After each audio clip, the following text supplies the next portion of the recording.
Hello friends, welcome to Gayatri guides. तर आजच्या व्हिडिओमध्ये डिस्कस करूया S7चा जो काही पेपर झाला आपला 20/12/2024ला म्हणजे डिसेंबरमध्ये जो काही सेकंड इयरचा पेपर झाला त्याचा S7 म्हणजे गणित व विज्ञान अध्ययन अध्यापनशास्त्र जो आहे त्याची आपण क्वेश्चन पेपर या ठिकाणी डिस्कस करूया। 40 मार्काचा पेपर होता, 20 मार्क्सला पासिंग होती, 3 ते 5 आपला टाइम होता। पहिला प्रश्न होता त्यामध्ये रिकाम्या जागा ज्या आहेत ते भरायच्या होत्या। त्यामध्ये पहिलं विचारलं तर स्वयंशोधन पद्धतीचा पुरस्कर्ता डॅश डॅश यांनी केला, पुरस्कार डॅश डॅश यांनी केला। तर स्वयंशोधन पद्धत जी आहे ती डॉक्टर आर्मस्ट्रॉंगची आहे। इथं भरपूर जणांनी जॉन डुई लिहिलेलं आहे, बरोबर। जॉन डुई जी आहे त्यांनी प्रकल्प पद्धत केलेली आहे, त्यामुळे स्वयंशोधन पद्धत कोण आहे?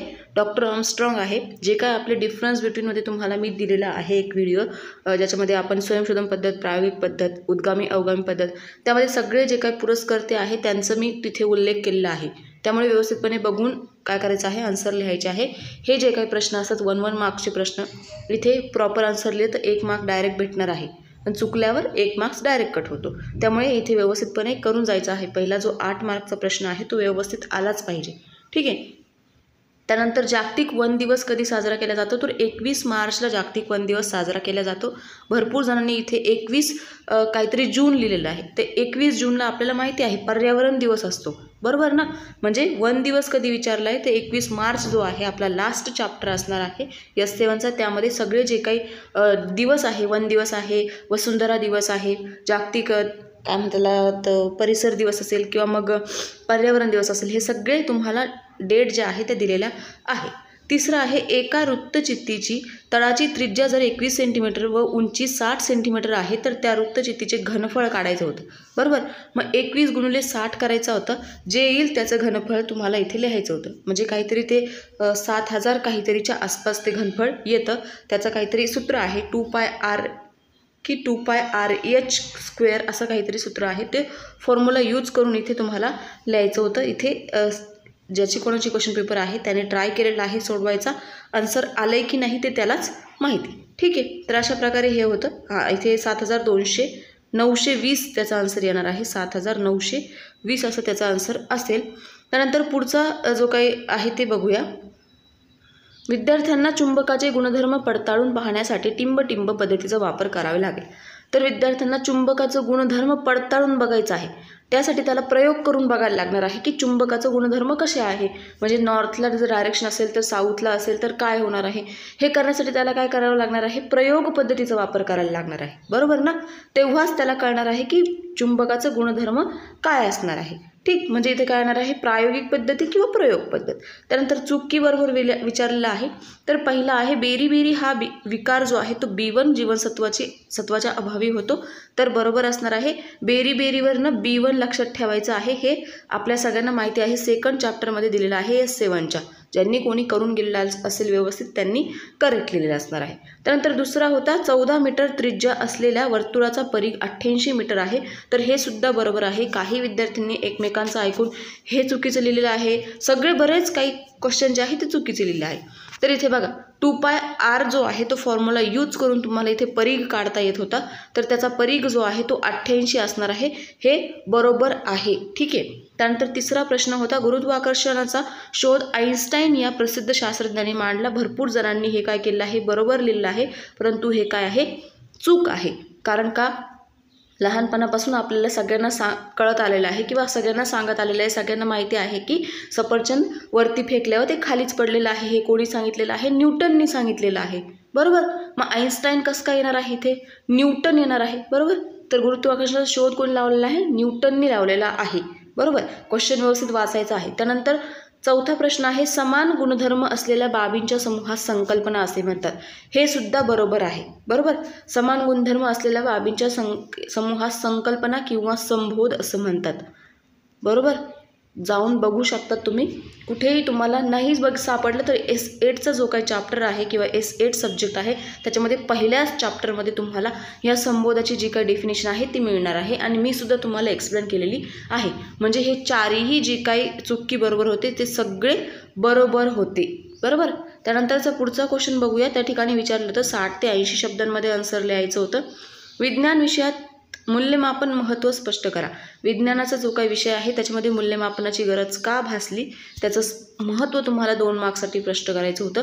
त्यानंतर आहे उच्च प्राथमिक स्तरावरील विज्ञान विषयाची कोणतीही 4 उद्दिष्टे लिहा किंवा गणित शिक्षकाची कोणतीही 2 गुणवैशिष्ट्ये लिहा. गणित शिक्षकाचं काय असायला हवं, त्याची शैक्षणिक पात्रता असेल, त्याला गणित विषयाची आवड असायला हवे, त्याला गणितीय कोपरा असेल किंवा जे काही गणितीय प्रोजेक्ट असतील किंवा गणितीय ज्या काही व्याख्याने आहेत त्या आयोजित करायला आवडलं पाहिजे. भरपूर सारे वैशिष्ट्य तुम्ही लिहू शकतात. 2 मार्क्ससाठी किती लिहिणार तुम्ही, 2 पान भरून सुद्धा लिहू शकतात, परंतु 2 मार्क्ससाठी आपल्याला 4 ते 5 लाईनमध्ये आन्सर लिहायचं होतं. जास्त लिहिलं तर तुमचंच फायदा त्या ठिकाणी होणार आहे. त्यानंतर आहे बलाचे कोणतेही प्रकार स्पष्ट करा किंवा नैक रेषीय गतीचे कोणतेही 2 प्रकार स्पष्ट करा. बलाचे प्रकार आहे आपल्याला माहिती आहे, काय म्हणतात आपण त्याला, स्नायू बल असेल, बरोबर, गुरुत्वाकर्षीय बल असेल, हे 2 प्रकार आहे त्याचे स्पष्ट करायचे होते. त्यानंतर पुढचा 4था प्रश्न होता, विज्ञान विषयाची वनस्पती अवयव या घटकांसाठी संरचना तयार करा किंवा जे काही प्रकाशाचे परावर्तन या पाठ्यांशाचे संरचनेत स्थान दाखवा. बरोबर, आता आपल्याला संरचना तयार करणं म्हणजे काय आहे, सपोज विज्ञान विषय आहे, विज्ञानाची संरचना आपण कशी तयार करणार आहोत. मग विज्ञानामध्ये 4-5 घटक पडतात. मग भौतिकशास्त्र आहे, रसायनशास्त्र आहे, जीवशास्त्र आहे, प्राणीशास्त्र आहे. म्हणजे काय आहे, हे संरचना आहे. परत त्यांच्यामध्ये किती पडणार, ही काय असणार आहे, संरचना असणार आहे. अशी संरचना तुम्हाला तयार करून वनस्पतीचं अवयव किंवा प्रकाशाचे परावर्तन यांच्या दोघांचं स्थान कोणत्या याच्यात येईल हे तुम्हाला दाखवायचं होतं. 2 मार्क्ससाठी होतं, सोपं होतं. त्यानंतर 3रा प्रश्न होता 120 ते 160 शब्दांमध्ये आन्सर लिहायचं होतं. पहिला प्रश्न विचारला तर त्यामध्ये विज्ञान विषयाबद्दल अभिरुची निर्माण करण्यासाठीचे मार्ग. विज्ञान विषयाची आवड निर्माण होण्यासाठी तुम्ही काय काय करू शकतात. विज्ञान कोपरे असेल, विज्ञान लॅबोरेटरी असेल, विज्ञान प्रयोगशाळा असेल, ह्या गोष्टी तुम्ही करू शकतात. म्हणजे भरपूर सारे तुम्हाला या ठिकाणी आन्सर जे आहे मिळण्याची शक्यता आहे. त्यानंतर 2रा प्रश्न आहे, इयत्ता 7वीच्या विद्यार्थ्यांसाठी गणित विषयासाठी 6 प्रश्नांची अभिरुची प्रश्नावली तयार करा. 7वीचे जे काही विद्यार्थी आहे ते गणित विषयासाठी 6 प्रश्न तुम्हाला आवडीचे प्रश्न जे आहे, गणितांची आवड कशी विद्यार्थ्यांच्या मनामध्ये तयार होईल याच्यासाठी 6 प्रश्न तुम्हाला तयार करायचे होते. बरोबर, मग तुम्ही काय काय करू शकतात, 1 ते 10 पर्यंत जे शब्द आहे ते उलटे कसे म्हणणार किंवा उलटे पाठांतर कसे करणार किंवा ट्रिक जे आहे, काय म्हणतात पाढे पाठ करायचे ट्रिक असतील त्या तुम्ही कशा प्रकारे त्यांना समजावून सांगणार. अशा प्रकारचे प्रश्न तुम्हाला सोपे प्रश्न जेणेकरून गणित विषय जो आहे तो विद्यार्थ्यांना आवडेल असे 6 प्रश्न तुम्हाला तयार करायचे होते. त्यानंतर होतं त्याला ऑर क्वेश्चन. 6वीच्या विद्यार्थ्यांसाठी विज्ञान विषयातील प्रयोग कौशल्य जे आहे त्यावर आधारित पडताळा सूची जी आहे ती तयार करायची होती. त्यानंतर 3रा प्रश्न दिलेला होता, विज्ञान या विषयाचा भूगोल विषयाशी समन्वय कसा सांगता येईल. बरोबर, विज्ञान आणि भूगोल यांचा जो काही सहसंबंध आहे, रिलेशन जे आहे ते कशा प्रकारे आहे ते तुम्हाला त्या ठिकाणी मांडायचं होतं. पहिलाच जो काही चॅप्टर आहे त्यामध्ये आपल्याला याचा आन्सर मिळून जाणार आहे. त्यानंतर त्याचा 4था प्रश्न होता त्याला ऑरही होता, 8वीच्या सामान्य विज्ञान विषयातील कोणत्याही एका घटकाचे आशय विश्लेषण करा किंवा मग इयत्ता 7वीच्या गणित विषयातील कोणत्याही एका घटकासाठी आशय विश्लेषण करा.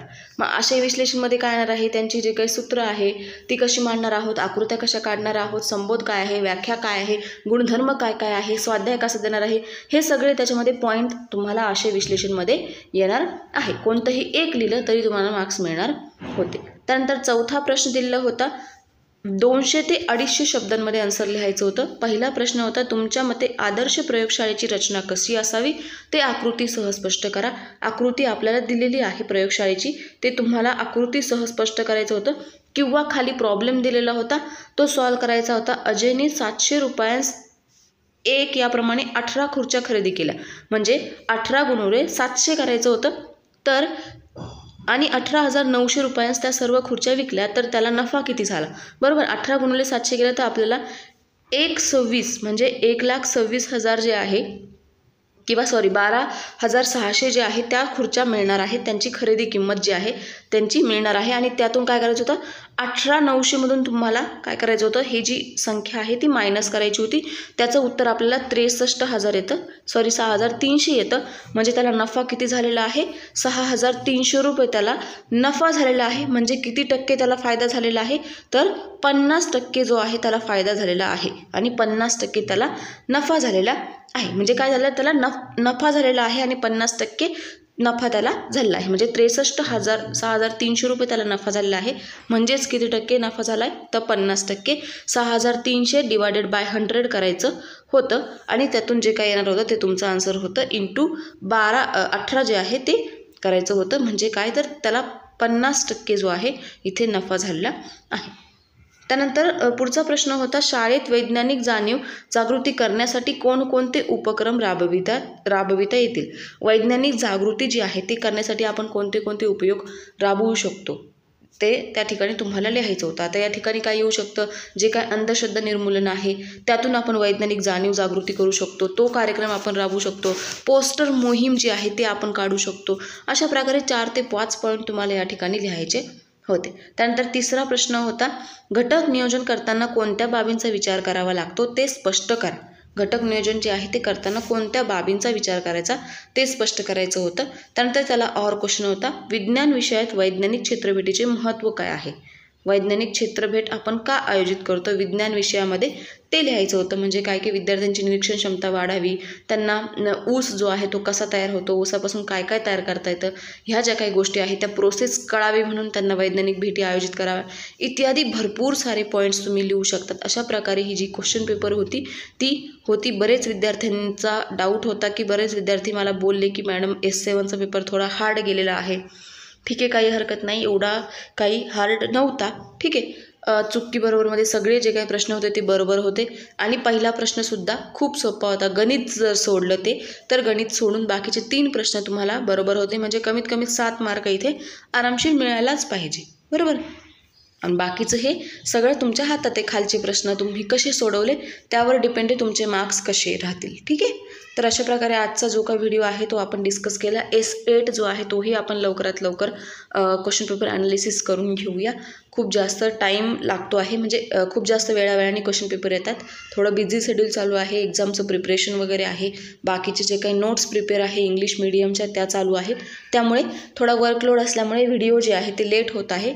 काही हरकत नाही, काही डाऊट असेल तर तुम्ही मेसेज करू शकतात. तर भेटूया परत पुढच्या एखाद्या नवीन व्हिडिओसोबत. Bye bye, take care.